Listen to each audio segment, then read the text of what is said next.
What is up, Fanatics? It's 8 p.m. Mountain Time, and that means another episode of Home Theater Fanatics Live. Tonight is episode something. I don't remember. But that number is getting big, and it's pretty cool. I love to see that number ticking up every week, and I especially love ticking that number up with all you folks out there in internet land that come and join and listen. Um, what's up to HiFi Haven? What's up to Ryan? Good to have everybody here in the house tonight. Dude, Ryan, he's looking all swollen in that picture. Look at that. He's getting all cut up in there. Dang, Ryan. I need some of whatever you got. I ain't got it. All right. Tonight, I'm going to be flying solo. It's just me, myself, and Irene for you movie buffs out there. So I'll be chattering about things that are running through my head and then answering any questions that you guys might have. But to kick things off, 8760 876 Oprah Winfrey says, "What's up?" I say, "What's up?" right back at you. I love that picture you got, man. You're looking good in there with that orange background. Pretty classy. But I just filled out my press application for CES, the Consumer Electronics Show. And I have never gone to CES before, but this coming January, assuming that they'll have me, which I hope they will, I meet all their qualifications. I hope that I'll be joining any of you folks that are attendees there as well and covering all kinds of stuff. And CES is a big show, and it's kind of ridiculous and crazy and awesome. And I'm really looking forward to going to my very first one. I mean, this legit first one ever. Really exciting for me. And I've always wanted to go, but I've never really taken the time to say, okay, I'm going to do this. I'm going to get it all set up and get my press credential and pay the money, because people don't pay for me to go to these shows. I pay for all this crap out of my pocket. So I'll be paying for that one too. But it's Vegas, although Vegas is not the shiny nickel that it used to be when I was in my 20s. Yeah, I appreciate that. It's fun to get clips and post them up and get the videos and look at cool things and share them. But the plan is to be there. So if anybody else is planning to be there, I'd love to hear from you, so we can all get together and hook up and have some fun. To bring it around one more time to Cedia, it's pretty well in the back window. And it's funny how this thing works with social media, though. So, as I was at the show, I was taking clips and footage and posting this stuff up, and I covered the show through shorts, right? Just, 15 to 1 minute clips. Some it ran a little bit over and became videos. But I covered in shorts that are all up on Instagram. Some of them have made their way to YouTube, and I'll be adding some more actually to that even. What's up, AAE? How you doing, man? Good to see you here in the audience today. Thanks for joining. But I finally had 2 of the videos from Cedia catch fire, right? So, when you post stuff up, particularly on Instagram and YouTube, in the shorts and reels category, it's like playing the lottery. You never know what people are going to pick up on. You never know what the algorithm will like, or when it will actually like it. But I've had the Ascendo subwoofer infrasonic discussion video. So it was a short minute clip of the Ascendo folks talking about infrasonic subwoofers, and they're standing beside their big 50-inch sub. And that one finally caught fire and ran up to 1.2-ish million views. So if you haven't seen that one, run over to Instagram and you can check that out. And then the Samsung wall video has run up to like 970 something thousand in the last day, I guess. And I don't know how many of you follow closely Instagram in general, or mine in particular. Probably no one except me. Who cares? But Instagram's this weird, fickle mistress, right? So sometimes she giveth and sometimes she taketh away. And I ran up about a month ago a huge number of subscribers, really cool. But then you get into this lull, and I've seen this with 3 or 4 other channels that have kind of done the same thing. You get into this lull where you kind of sit at the same level for a long time, and you kind of have growth, and then you have attrition at the same time. And we've kind of tried to figure out what that is. What are these accounts that are falling off? So some of them are just accounts that are closed. We think some of them might be bots that, when people post, you'll get the bots that automatically come in and they post all that spam comments and that kind of stuff. So we think some of them are bots that have followed, and then those fall off, or Instagram knocks them out, or that kind of thing. But anyway, there's attrition that happens, and then there's the followers that you get from your posts and stuff.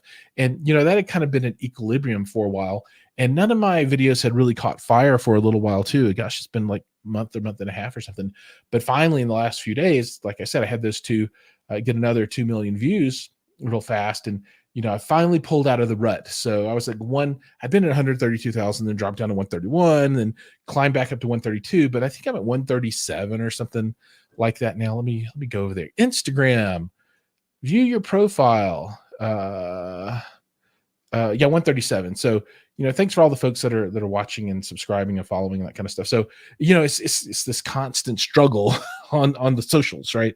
But it's fun to see those two videos, kind of take fire. And they're two companies that I really admire, right? I've been a huge Samsung fanboy for a long time. And I think everybody here knows that. And, if I could paint everything with Samsung, I would.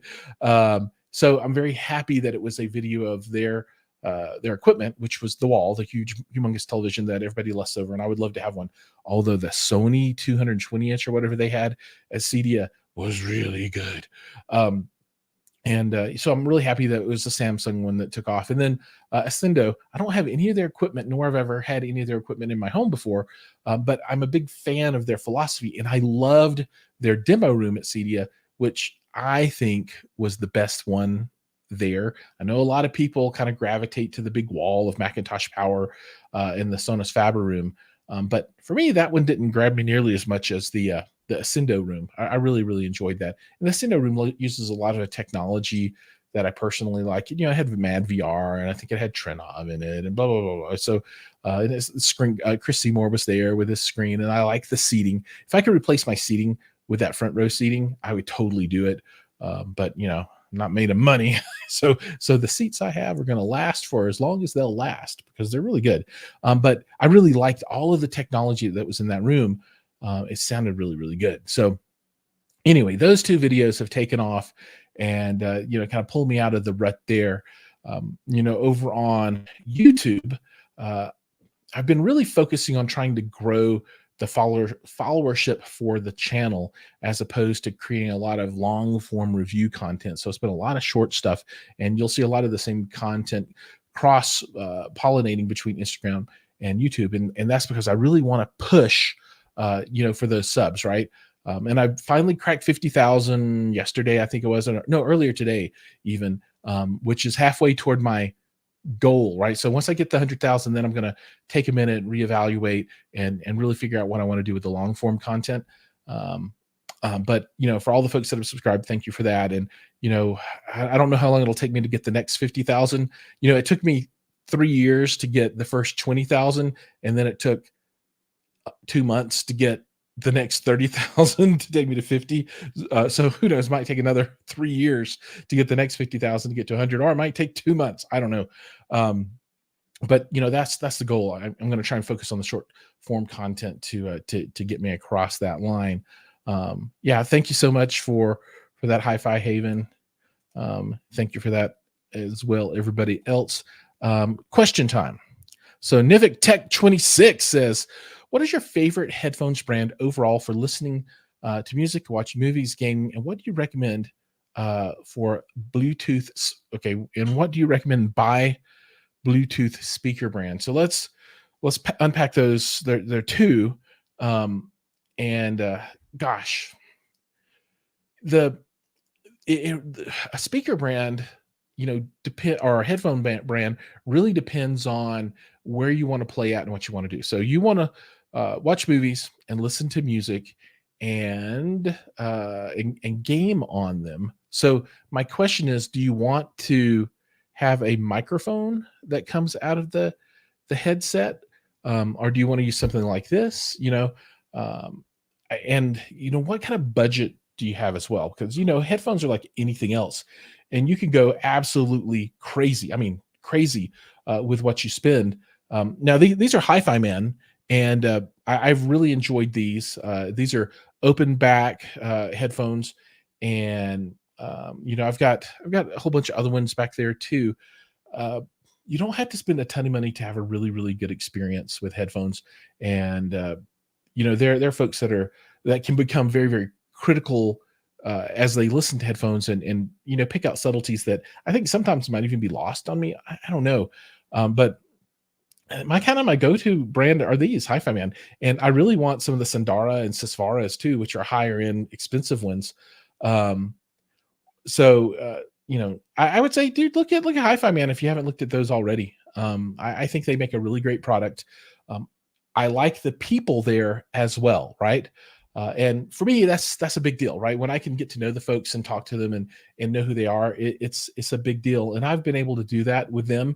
And all things being even, their prices aren't crazy. They have very high quality. They have really good technology. So when those things are at parity, right? Because their high-end headphones to me sound very similar to other high-end headphones. So I can't say, oh, I need this one because it's so much better. I think they're all really good once you get to that point of quality that you need. So it's the other things that will really determine which one you buy. But if I had to just say, go check out a brand, Hi-Fi Man, go check them out. I think they're awesome. I've always enjoyed everything that I've heard from them, and I think they're a really good company. Now, the second question you had was, what do you recommend Bluetooth? So, are you asking what is a brand of Bluetooth speaker that I would recommend? Um, again, that goes back to what are you trying to do with the Bluetooth speaker? So do you want a boombox to just carry around? Are you looking for a big old party speaker to set up?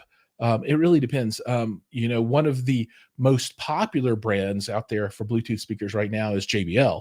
Um, without any more information, just check out the JBLs. They have a whole bunch of different sizes, all the way from little ones to big ones, and they have the party boxes and everything else. And it's a very common brand choice, meaning that a lot of people buy it.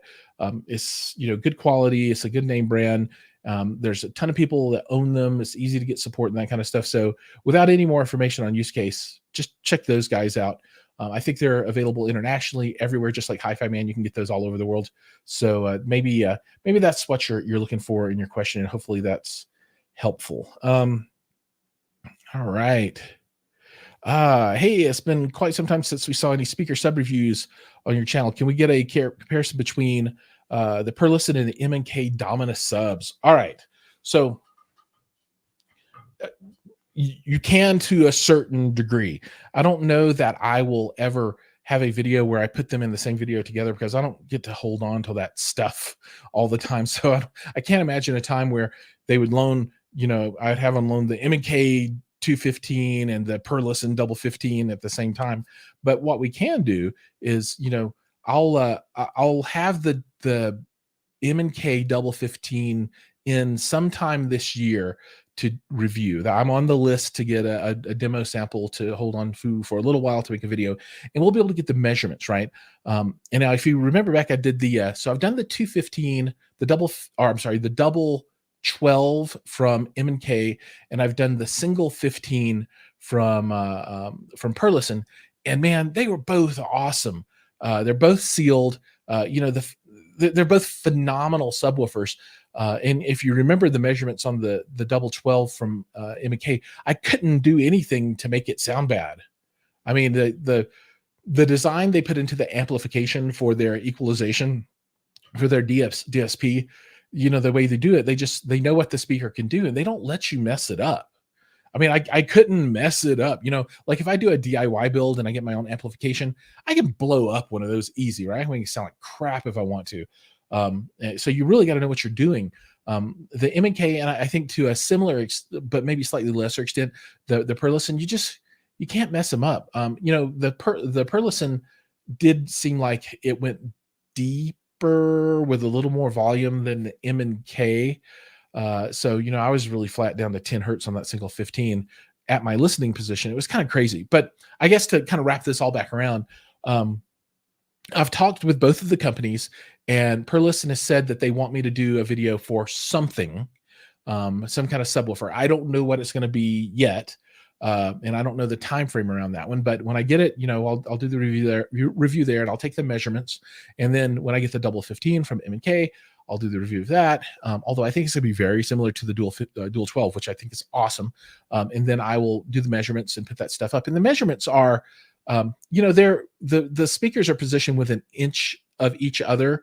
And the listening microphone is about within an inch of where it's at every time. So the measurements are really, really comparable because it's in the same room and nothing changes and same treatment and the whole deal. So you can really see kind of apples to apples what those measurements are like, right?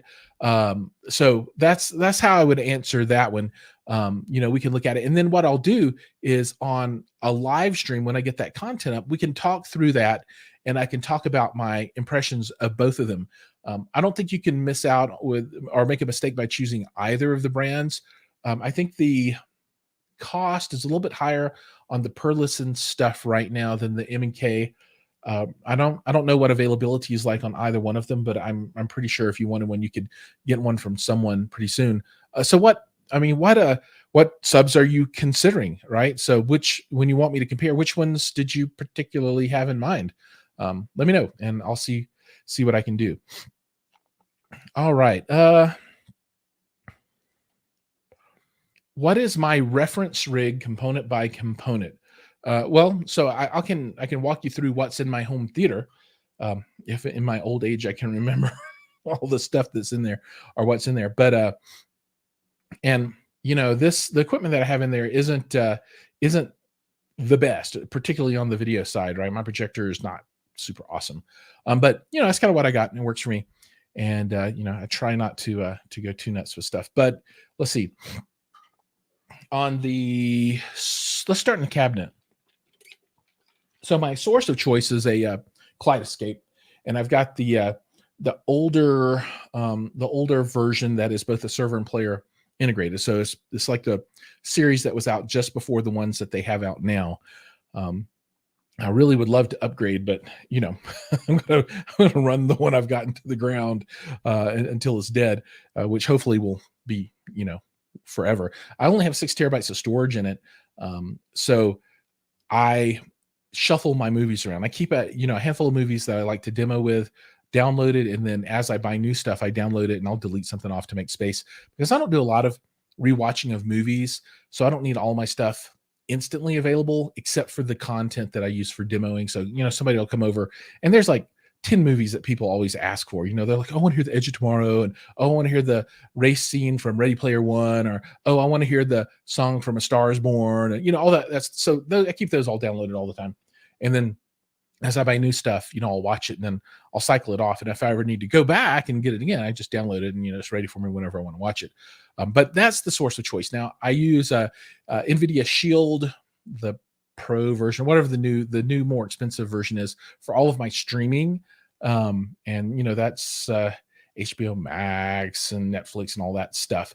And between those two, that is like 99% of my content intake in the theater, right? Those two sources.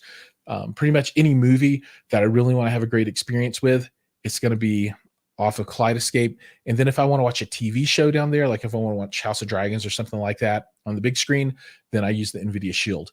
I've got the Panasonic UB820 disc player down there, and I've got a Zapedi, I've got a Zadoo, I've got an Apple TV, but I don't really ever use any of those.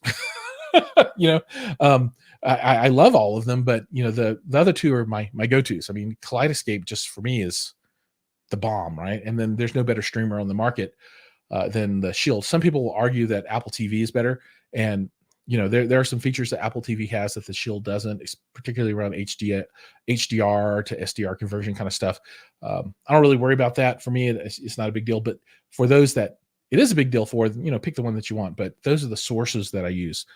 Those go into an Acurus Act4 processor. So that's a 20-channel processor. Well, it's really a 16-channel processor with 4 extra channels that can be clones of the 16 channels. So it's got 16 independent channels and then like 4 extra channels. just to use, and you can make copies of the other channels, but it doesn't discretely process for those. So it's really kind of a bigger version of the Muse. They're very similar. And unless you need the extra 4 outputs, I always tell people just get the Muse, right? 16 channels. If that's enough, then go with it.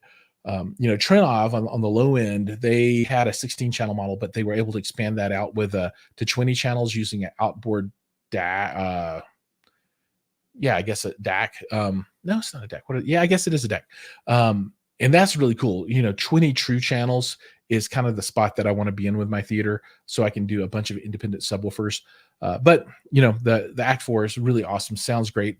It's one of the top 3 sounding processors on the market from my experience.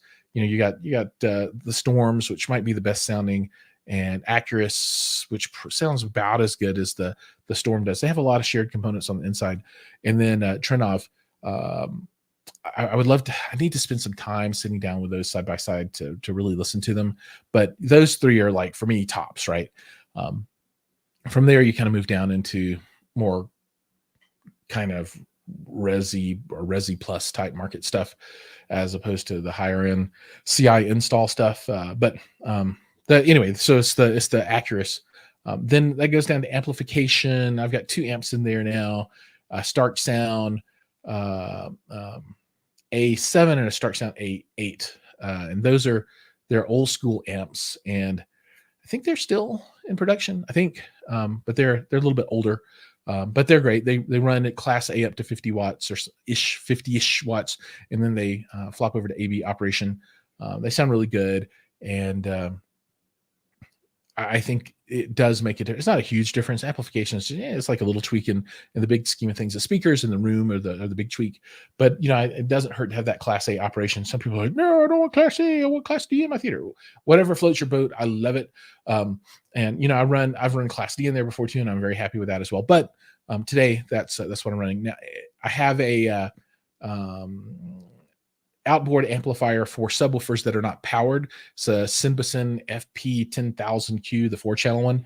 And whenever I need to power a subwoofer that's not powered, self-powered, I'll use that. I think I'm going to swap that over for a 14,000 2-channel amp. I don't know, maybe. Just all depends. As stuff happens, I might change that. But that's the amplification side. I've got a mini DSP 2x4 HD to do subwoofer tuning. As that, I don't have enough channels coming out of the Act 4, so I do tuning down there in that, and I think that takes us to speakers. Am I right? I think I'm right. Okay, speakers are pretty much all Stark Sound for the mids and highs. It's all the Halo series, so the ICH5 towers left and right. There's an ICH, IWH3 in the wall behind the screen as a center channel. I have the same IWH3s, 4 of them for Atmos in the ceiling, and the IWH5s for surrounds, and I've got 4 of those. So 1, 2, 3, 4, 5, 6, 7, 8, 9, 10, 11. And then I use 2 of the ICH2s towers as front wides. And I do that because I don't have anywhere to mount wall mount speakers there, because the room is a retrofit room and it's not super awesome. But that gives me 9 bed channels and 4 Atmos channels. On the subwoofer side of the house, there's a Velodyne 18, a DD Plus 18. There's a sealed and a 15-inch Perlison on sub duty right now. Subs kind of float in and out, and they change all the time. I've got a Harbottle M18 that's in there that I use from time to time as well, which is another great subwoofer brand. But it's like, for me with the subwoofers, I mean, all the time they change just as review stuff comes in. And that's another thing that makes the theater kind of difficult. People are like, oh, let me hear your theater. I'm all like, well, I took it apart again. So, you never know. Because there's a question coming up, I think, about the Theatra speaker. So I took everything apart and put the Theatra stuff in for a while. And I'll talk about those in a minute when I get down to that question. But that's the speakers, 9.1 one, which is I think 2 right now. And I'm not a super bass head. I don't need 42 subwoofers. I used to run a whole like 618s and a 221s and blah. And I don't need all that for myself. It annoys my wife too when the house feels like it's an earthquake. But it's kind of cool when you watch it. But yeah, I've downsized quite a bit on that stuff. And then the screen is Seymour Screen Excellence Trim L100 13-inch or something like that. 117. Just shy of 120, but a scope size, so it's really wide. And it's got the masking, so it trims in and out. It's really, really cool. And it has oh man, I can't remember the weave name right now of the fabric that's in it. It'll come to me at some point, but I can't remember. Dang, I hate it when I can't remember something like that. And then on the projector side, I've got a Optoma UHD 65, which is adequate-ish.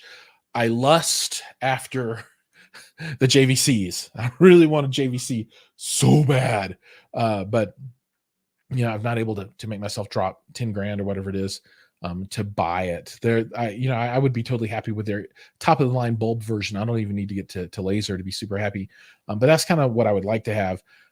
One day when I grow up and I have big boy money to spend on the big boy stuff like that, I'll look at that. I've seen all the higher end new JVC stuff, which is amazing, but you get up in like $30,000 projectors, and that's too much for me. And then if you were at CEDIA, you got to see, the Barco stuff and the Christie, and it's like $500,000 projectors. And yeah, you're in fantasy land at that point, right? But it's cool to see. In front of the projector, I've got a ISCO 3L anamorphic lens. So it's the horizontal expansion spherical oval style. But it works okay. With that projector, it's all right. I'd like to have the JVC with a new Panamorph in front of it, or a Barco with a built-in anamorphic lens. But I don't. I think the projector is probably the weakest link in the theater at this point. And then I would love to have a Mad VR video processor. That's also high on my list of things. I really would love to have the scaler in place, so I never have to worry about scaling again for anything. And it all just magically works, particularly for the NVIDIA Shield, because I'm always having to push a lot of buttons and it's super annoying. And then, I've got room treatments, GIK acoustics on the walls. I think that's everything. Yeah. If there's anything I missed, drop a comment down below and I'll get to that one. And thanks for that question, Ryan. I appreciate it. Okay, so we covered that one. You're very welcome for the answers. When do we get another subwoofer build? So if you follow my Instagram, which you obviously don't, what's up, man? Go subscribe. I've been putting up short clips of the GSG Audio Marty Cube 15-inch Marty Cube build that I'm working on right now. And I've been taking it super slow. And I'm going to do 2 of them. I've got one completely glued up now. So the box is all together. So I need to move on to finishing, but I'm not going to move on to finishing until the second one's built. But I think for that one, I'm going to build that one with my oldest son. He's 13.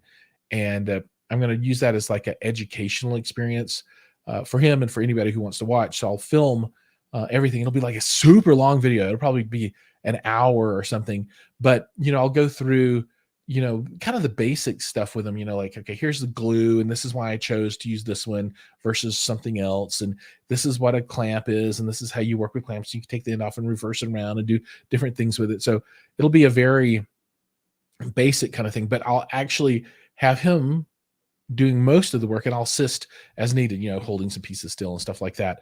But we'll kind of do it together with him as the primary, but me kind of walking him through everything to do that knowledge transfer.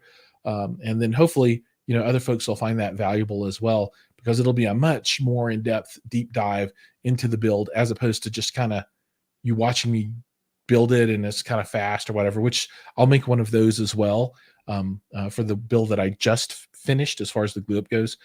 But that will be coming, and I'm going to use the Stereo Integrity SQL 15 subwoofers, which look really, really nice. I've got 2 of those lined up, and everyone says they just absolutely love the build this way. So I'm looking forward to getting that one out. But if you want to see the teasers, those are on Instagram now, and hopefully I'll hear the ding as you go over and follow the channel. um, yeah, on Instagram, I'm changing all my channel stuff to Jiles McCoy, if I can get it. Sometimes I have to do the Jiles McCoy, because apparently there's more than one Jiles McCoy in the world, which I thought would be impossible, but there are more than one of us, especially particularly with the S name, or the J at the beginning of my name.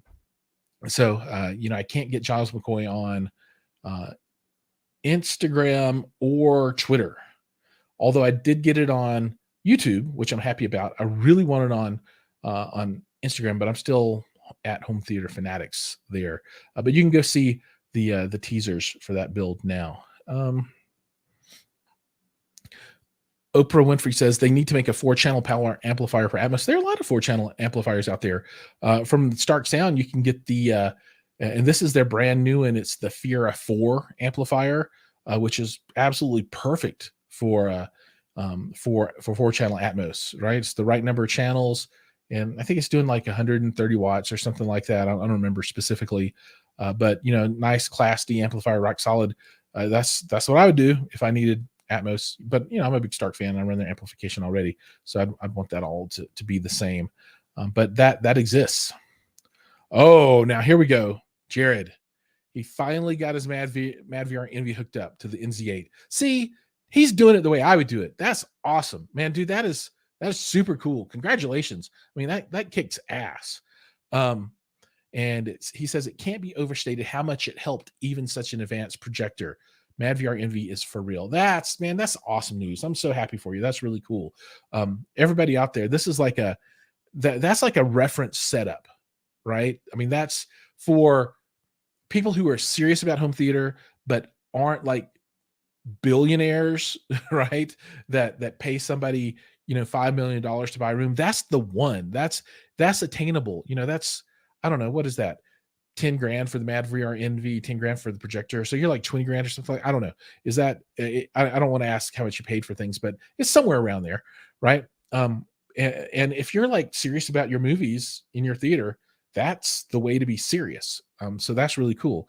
Yeah, you take those two devices, throw a Trinov or a Storm or an Acurus in there with it, speakers that sound like you want them to, and a Kaleidoscape. Man, you got it going on. If you don't have a lens yet, dude, get a lens and an anamorphic screen, CinemaScope, the widescreen. That's the real deal right there. Oh my God, I've got the screen. I just need the projector and the MadVR and the Panamorph lens. But that's cool, man. All right, how do you like the Aperion Audio Thatcher speakers? I like them a lot. So they are, I think they were designed really well. I think they look really good. They sound good. On the back, you can set the boundary compensation for bass, and then also the treble for being behind the screen or not behind the screen. If you don't have them behind the screen and you set them for not, or you set them for behind the screen with the extra bump on the treble, they get super bright. So I even behind a screen, I don't know if I'd want to use them in their brightest position because it's really, really bright. But once you change the jumper and it attenuates that down some amount. I don't know exactly what it is. I'll have to measure that when I do some more content about those.